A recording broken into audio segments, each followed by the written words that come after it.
are here for the big review of the finale for Digimon Try. It's finally over.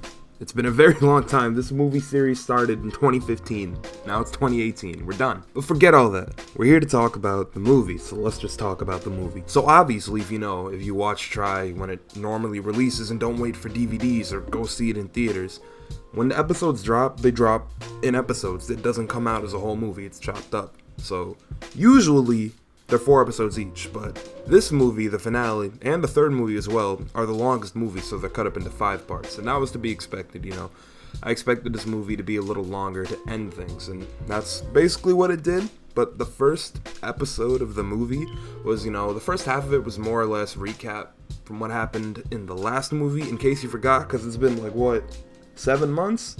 My memory was a little bad too. Where Daigo has been forged, and it's about to do what Yggdrasil wants. Yggdrasil wants the human world to be, absorbed by the digital world. And that's his goal. And Homeostasis is like, nah. We tried to destroy Libra, but obviously it didn't work out, so we might have to do something else. And then the kids are here like, yo, forget all that. We're doing our own thing.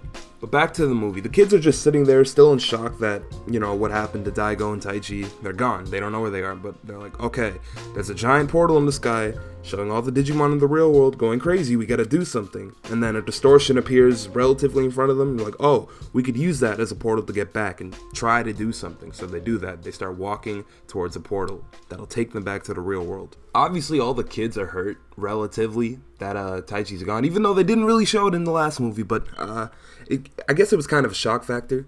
They're like, did that really happen? Is he gone? Where is he? And now it's sort of really hitting them because you could see it in Kari's face. And you could see when she gets like that, when she's feeling those raw emotions, TK starts getting upset. He's like, whoa, what can I do? I can help my girl. As they're walking to the portal, Sora and Matt just kind of stop and let the group progress a little, and they take it back to have their little moment. They're worried too. Tai is really close with them. They're all in the same grade. They're all the same age. They're the trio. And I thought this scene was really cool. And this is something I'm waiting. I really, really want to hear this scene dubbed because I want to, as weird as this sounds, I know they have the original voice actor for Sora in the dubbed of these movies, and I really want to hear this scene. I want to hear the emotion she feels right there. I want to know. I want to hear it from that voice because that's something I would not think to hear. Is Tai really dead? That's what she said in that scene. I can't process hearing that in the English voice, and that's something I think is really cool about taking characters you knew from your childhood and bringing them to the future, or I guess the present. I like them taking these dark themes from these happy characters and, bringing them to light, bringing the dark to light. That makes sense, right? Because she's literally crying. But even though they're both upset at what happened, they don't know what to do. They realize, okay, we still have a job to do, and they got each other, so they move forward. And in the middle of their touching scene, Biyomon come through like, hey, back off my girl, back off, son. Now back to Earth, back to the real human world. Obviously, as dumb as it sounds, the people there are not just gonna sit back lightly and let the Digimon do whatever they want. They're gonna try to fight back, even though we all know that's not gonna work out, but they're gonna try anyway. Maiko's dad, who works with some of the higher ups in the world, he starts texting Meiko. He's like, are you okay? Because he's actually concerned. He's like, whoa, I thought Libra was extracted, and I thought everything worked out. But Hackmon appears in front of him, and he's like, it didn't work out. We're gonna have to think of something else. He's obviously concerned. Something isn't right here, but it's okay. Hackmon's got this. He's gonna take care of things. Or is he? Our favorite young heroes emerge through the portal and are back in the real world, and oh my god, it is dark. That's the one thing about this movie. Every part of the movie. This movie, naturally, of course, so obviously I'm complaining for nothing, but I'm gonna say it anyway. So dark. I cannot see in this movie. I cannot see. There is no light at all. Which makes sense. Come on, man. It's darkness taking over both worlds. It's being absorbed by our Daigo. Boy, I don't care. I can't see. But anyway, the kids are back in the real world. They go to Izzy's palace, his crib, to think about what they're going to do. Or Daigo hasn't appeared in the real world yet, but it could happen at any time. And this is where Kari snaps. She just loses it. She's like, this is my fault. It's all because of me. She just passes out. She just KO. She has a fever or something. And then Meiko's just here like, wow. She has the realization all of the fans have had since the second she was introduced. Wow. ever since I came along, there's been nothing but trouble. How do I say sorry to these people? Yeah, but it's okay, Meiko. We forgive you. We like you now. We don't hate you. We like you. Now in this tense moment, how do we break the tension? How do we break it? The Digimon is hungry. Mama Tentamon to the rescue. Mama Tentamon is here to save the day. She's got cookies, she's got pie, she's got macaroni and cheese, whatever you need. Yes, we went from a tense moment to comic relief, and then directly after that we get to the more touchy-feely moment, and this was very well done. This scene is like one of my favorite parts of the entire movie, the entire series, honestly. It's Matt sitting outside on the balcony with Gabumon, and Gabumon just, oh my god, what a friend. 5 stars, 10 out of 10. This man is a buddy. This man, Gabumon, is literally one of the best partners because of how much he truly cares about his partner. Obviously, all of them care about their partner, right? But the way Gabumon goes about it, he's like, I'm going to be here for you, bro. I got you. You got kids? I'm raising them. You old? We going to the bath together. You dying? I'm going to sit there and wait for you to come back, man. You didn't say that part, but you know what I mean. This is a loyal doggo. This is a friend. In the comfort of Gabumon, Nat sort of has these flashbacks and realizes, I kind of get what Ty was talking about back then. I thought we should just rush in and deal with the problem, but we shouldn't, because look at what we're doing around us. We might lose something important. And now that he lost something important, he understands the maturity and the growth that Ty went through. And he's like, wow, I should have listened to him, but it's okay. It's okay. Your friends are here to help you. Yeah. And they're all watching through the window. This beautiful scene. Everyone's just peeping through the window. Get out of here. Matt glares at them. They'll run, bro. They're gone. And not even 2 minutes later, Ordinemon's like, hello, I know you were having a nice moment, but here I am. Ordinemon is here now. Ordinemon has arrived. And you know what that means. Power up time, boys. Get your Digivices out. It's time to go. We in this bitch. So now you get what you've expected, right? They all evolve. It takes 30 minutes, it takes forever. They start fighting, and you think all these megas, they're gonna at least scratch Ordinemon, right? At least a scratch. No, they try as hard as they can. Ordinemon literally looks at them, screams, and they're dead. They're all gone, blasted back to their base forms. What were they expecting? Like, I did not expect them to get blown away that easily. Like, wow, they got blown away. After that, Hackmon's just sitting there like, hey, what's up? I'm your buddy, Hackmon. I'm with Homeostasis. And they obviously don't know who he is. They've never really talked to Hackmon when he's like that. They've seen him, and like as Izzy quickly figures out, oh, this is the rookie form of Jessamon. Now they're all triggered, right? They're all triggered. You killed Ty. Where is he? You motherfucker. Matt is furious. But getting past the anger, all he's here to tell them is that, hey, look, this is looking pretty bad, so we're gonna have to reboot this world too. Reboot? How are you gonna reboot a real world? Well, your worlds are kind of fusing right now, so we can take the data here and do the same thing we did to the digital world. And that's a no-no from Izzy. Izzy's like, wait a minute, you're not rebooting this world. We've come too far. You ain't doing this. I don't know the repercussions of what can happen. So Izzy's like, okay, no, you're not doing that. I'm gonna figure out a way to fix this by myself. So he dips, he goes back to his computer. He's like, okay, I got this. We figured out a way to fix this once. We could do it again, because he doesn't want to lose that backup data he had of all the Digimon memories on his computer. Because if the world gets reset, that gets reset with it. And who knows what else can get reset. Either way, resets are bad. No reset. Now that this sort of mini arc of the episode is out of the way, we know what they're doing. We need to see the real star of the show here. Where is Ty? Where's Ty? Everyone's been wondering. This is the end of the second part of the movie. Where is Ty? Boom! There he is. You see him sitting there in this dark, what is this, lab? What is it? A computer room. It's basically a computer room. He doesn't know where he is. And in the corner of his eyes, he's like, okay, where's my flashlight? Oh, who's that over there? Bam! Daigo is half deceased on the ground. He's done. He's finished. It's not looking good for your boy Daigo, but he's able to get on his feet, and they're able to think and figure out what the hell is going on here. And as they're looking around the room, we see I am mad at this, bro. Not the faces, but the silhouettes of not only the kids from Zero Two, but what appears to be Gen-I as well. You know, the young Gen-I who shares the appearance with the mysterious man, or dark Gen-I, or whatever you want to call him. So Daigo reveals to Tai that, yeah, these guys have been missing for a minute, but it's been my job to keep that, you know, under wraps. I wasn't supposed to, you know, tell anyone. I was supposed to keep their data hidden. But it's like, what? How did you not notice they were gone to begin with? Were you that distracted by what was happening that you forgot that there were 4 other chosen children that are arguably stronger than you, that could have been doing something? You didn't question that they were gone? Like, in my mind, it's like, okay, Tai and the other grown ones don't notice they're gone, but TK and Kari didn't say anything? They really didn't notice? They go to school with those people. I guarantee TK sees Davis at least once a day. Like, you didn't notice he was gone all this time? Regardless, this has been like, even though Tri's been going on for 3 years, all these events have been going on for like a week. So maybe he didn't notice right away, but come on, man. Don't do him like that. You didn't even get to see them, just the shadows, but... Moving on. Daigo also takes his time to shed some light on Himikawa. Himikawa, when she found out, you know, about everything Yggdrasil was doing and how the O2 kids actually found out what they were doing before the Adventure 1 kids, and they tried to do something, but they got stopped. It was her idea. Like, she was mainly in charge of hiding their data. Like, okay, you're not gonna find these people. They're gone. But, see, Maki was under the impression that, okay, if I help Yggdrasil, and we force them, you know, if we force homeostasis to reboot the world, I'll get my partner back that I lost, and, like, everything will be okay. She was being selfish. Okay, I'll get my partner back and everything will be fine.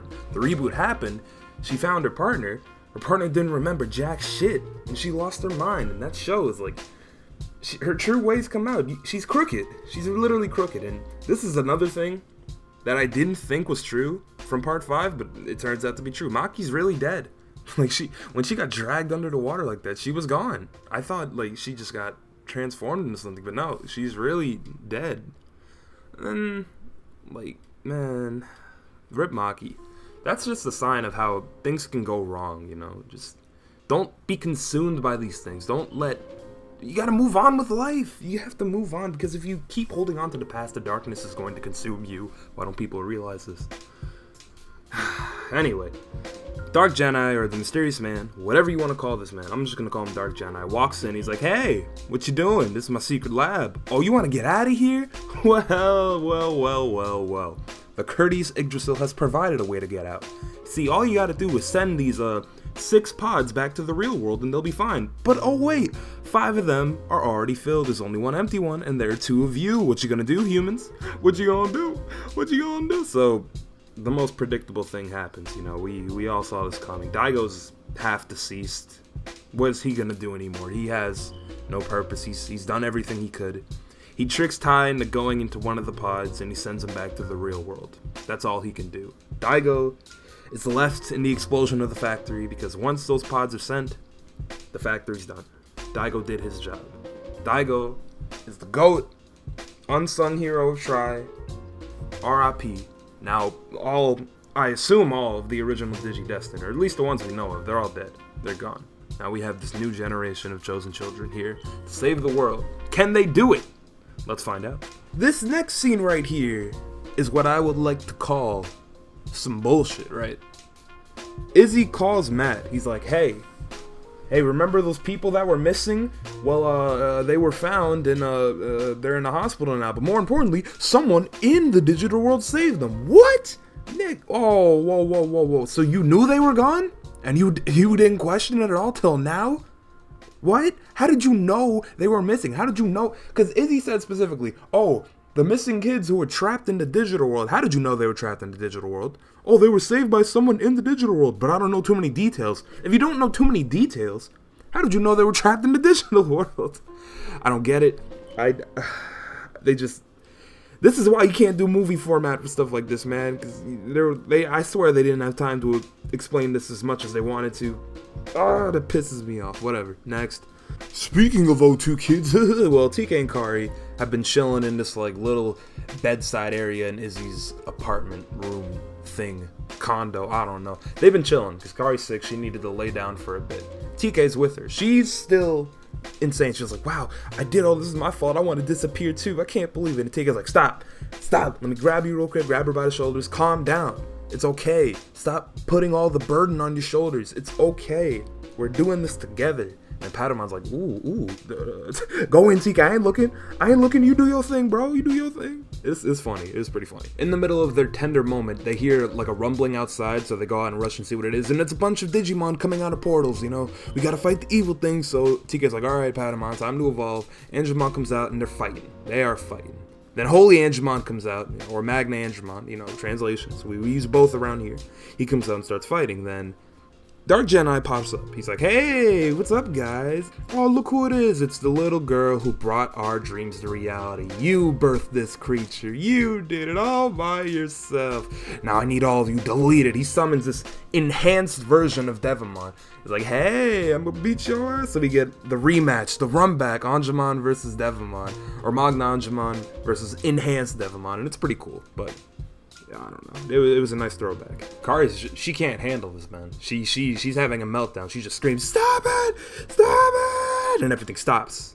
Then boom, we're in this weird place. I guess this is inside of Kari's soul. She's in her own, I don't know, she's something, but someone pops up behind her, and it's your boy, young Weezerman. Now, if you've looked at the cover for the movie, the blue cover, not the one with the dude, you know what I'm talking about, but the first cover they showed for this movie, we saw the hat at the top left. We saw Wizardmon's hat. Now, most people thought he would have a big role, me included. I thought he would have a bigger role than he should have, but I actually like what they did with him.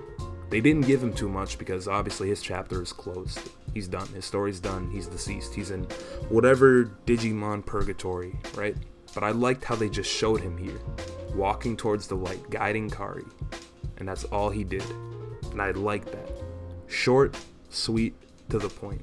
I feel like that's bringing a character back with justice. You're not bringing him back, but he's still there. His remnants is still there, and I like that. I really like what they did. So what he does is, he guides Kari to this light room, and in this light room, we find the cats. So at this point, we can kind of guess where they are. Somehow, with Kari's magic mystic powers, she's inside Ordinamon, somehow, and Gatomon starts talking to Kari. She's like, hey, it's okay. Meicoomon is just sad. We need to help her. She just wants to be with her friends. Like, why does she have to go through all this? And then she starts fading away, and Gatomon starts fading away, and she's like, Kari, listen. All light is within Meicoomon.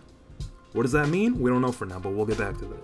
So Kari gets transported back to the real world. She tells TK calls Izzy, tells Izzy, and Izzy's like, wait, all light is within Meicoomon. I have an idea. So he begins his journey back to the kids so he could tell them his idea and try to make it a reality. Meanwhile, the kids are still fighting Ordinamon. They're struggling, and Hackmon appears again. He's like, hey, a reboot's about to happen. I hear you guys are losing. Everything will be fine. Reboot will make you all feel better. And Mac grabs him. He's like, no, fuck your reboot. Fuck Yggdrasil. Fuck homeostasis. We're doing this our way. And then magically on the beach, we see Ty's single pod. No, he didn't land with the others. He's by himself, because that makes sense, right? Send them all back to the real world. It sends them all conveniently somewhere different. Yeah. I mean, I guess it makes sense. They were taken away in different spots. They'll materialize in different spots. That's the only thing I'll give them, though. Now, Izzy, being the genius he is, has cracked the code. He knows what's going on. All light is within Meicoomon. What does that mean? That means all the data of the old Digimon is inside of Meicoomon. Wow, because he was wondering, right? He's wondering, when the reboot happened in the digital world, why did Meicoomon still have memories? Okay? And why did some memories come back even though they weren't really on his drive? He knew they were somewhere, but it's like, he didn't know exactly where they were. And he started asking other Digidestined too about their memories. He's like, yeah, my Digimon memories are all fucked up, man. I don't know what happened. Stuff like that, right? And I don't know, he found out that they're all in there. He took Meiko's Digivice, he put it in his computer, and he's like, okay, all the memories are in here. That's why Meicoomon is this strong to begin with. All the data for all these Digimon are inside of her. Another thing is that there's like locked memories Meiku has locked up within her, so she can't access all the emotions she's supposed to get when she's with Meiko. So it's all messed up, and those memories, along with the memories of the other Digimon, need a code to be unlocked, and That code is something they gotta guess. Now, at first, they were guessing for us. Is it Meiko? Is it Mei Mei? Is it Meiko, like her full name? Like, they didn't know what it was. They didn't know what it was. And they're like, Meiko, can you think of anything? She's thinking. I know. It's Don Don, or Tom Much, whatever she says, man. I'm like, man, I knew that from the jump. Of course, I was screaming. I was in call with my friend while we were watching it. I said, it's gonna be Don Don, watch. It's gonna be Don Don. I don't know why they're taking this long. They're wasting my movie time. It's gonna be Don Don. And there it is. It's Don Don. What'd I say? The code is cracked. All the data is being restored. The memories are going back into the Digimon's minds. Everything's okay, right? Then even with the main characters, Digimon, we see nice little flashback silhouettes and pictures of them, you know, with their Digimon and the memories. Of course, Ty gets special treatment with the silhouettes of him as a kid, but I gotta roast something real quick. I gotta call something out that I noticed, like, after I watched the movie. Why do they show the scenes from the first movie when Ty and Kari were practically babies with the giant Agumon and the Parrotmon? Wasn't that a different Agumon? Or am I tripping? Because why would he have these memories at all? That's not the same Agumon. What is this? Is this a plot hole? Whatever. I'm gonna talk about this later. Different video. But I'm just saying, that's kind of sus. It's really sus. The memories go back into Ordinamon, and she starts splitting in half. You know, the light part, which is predominantly Gatomon, and the dark part, which is predominantly Meicoomon. And then, as they're splitting, they're trying to go back into the digital world, and then Jessmon's like, wait a minute, I could do something with this. Well, not Jessmon yet, the Hackmon. He turns into Jessmon. He runs up to Ordinamon as it's flying away, slices it in half, slices the light part away from the dark part, and Gatomon falls out and falls into the ocean, where Kari goes and grabs her. All good, right? Now Gatomon is free, but Meikoomon's still a problem because she's still Ordinamon. We gotta do something about that. And now we get to the juicy conclusion of Digimon Tri Part 6, okay? So. Now that Ordinamon is half empty, everything should be fine, right? Now she's weaker, we could beat her. Nope. Yggdrasil puts all his darkness into him. He's like, ha, you fell into my plan. Now I got half of this empty body I could just put my darkness into and absorb. So he does that. He's like, you dumbasses, you've fallen for my trap. Now Ordinamon's stronger than ever. It starts going on a rampage again, but then boom, out of nowhere, right before it's about to hit Agumon and Meiko, Ty, the hero everybody wanted to see, jumps out of nowhere. He's here. He's back. He's here. What's up? He's here. He's ready to fight. And then he just stares at Matt for like 5 minutes. You know what's going on. He's just looking at him. They're communicating within their mind. He's like, nigga, give me my goggles. Throws the goggles at him. You're late, Ty. Whatever. Evolutions happen. Fusions happen. Omegamon is here. Should be fine. Let's get it. Kari be looking at Ty. He's like, man, where were you, man? I missed you. It don't kill Meicoomon. It's still Meicoomon. If you kill him, I won't forgive you. Ty looks at Kari. He's like, listen, you can hate me if you want. I'm killing this thing. And she's like, I am gonna hate you forever, but I'm still gonna fight with you. Boom, Magnadramon, be salty if you want, too bad. Yeah, Magnadramon is the canon mega for Kari. What's up? What you gonna do? Holy Dramon, Magnadramon, whatever. No Ophanimon, no fall down mode. This is what you get. As they're fighting, you know, they're doing well, you know, they're putting in work, they're all using their moves, their special moves, and then Meiko's Digivice starts glowing, it's reacting. And then Ordinamon starts seeing, oh shit, why that shit glowing? All the other megas, because everyone else has gone mega at this point, they turn into orbs of light. The light represents the color of their crest, respectively. The light goes into Omegamon, and he changes. His sword becomes sleeker, the gun looks sleeker, there's a blue light around him, there are blue streaks on him, he grows wings. This is Omegamon Merciless Mode. So, this is the powered up form, everyone's power has been combined into one. It's basically like the Omni Sword with Imperial Dramon when we got Paladin Mode. It's basically the same thing, but it was triggered by Meiko this time, not the power of everyone, even though everyone was involved. But Omegamon Merciful Mode runs up to Ordinamon, one giant slices it right down the middle. Gone, dead, deceased. They did it. They beat the big boss. We're done. And now we get a vision of Meiko. Meiko is transferred inside of the heart of Meicoomon. She sees Meicoomon for the last time. Meicoomon is smiling, waving, and starts fading away.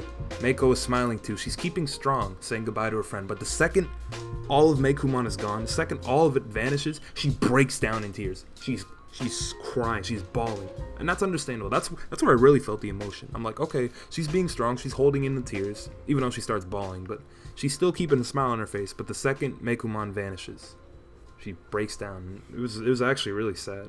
I felt that. I was like, ooh, my heart. That was really good. That was That was one of Meiko's best moments, honestly. I really like that. And after all that, we get this scene where we see Dark Genai, still in Ken form, holding the cube, that part of Apoclomon's data that was put into Meicoomon to begin with. I guess when Meicoomon was destroyed, that cube still remained, and now he's plotting to use it again. And this is what hints at a sequel, because the Digimon Tri Twitter actually tweeted out, expect another something related to adventure coming soon, but I'll talk about that later. But this is so crazy. He said, what am I gonna do next? We use Daemon? Or maybe I should use Diaboromon. He's plotting something, and I'm just gonna leave it at that for now. We're gonna leave this gate unopened, because I want to get to it in a different video, because this video was mad long and I'm trying to end it. A couple months pass by. I think it's about 3 months. So everyone is back. Everything's back to normal. The light has returned to the world. They're reconstructing the building. Sora gets a haircut, which is pretty cool. And we see TK, Matt, and Sora talking about the future.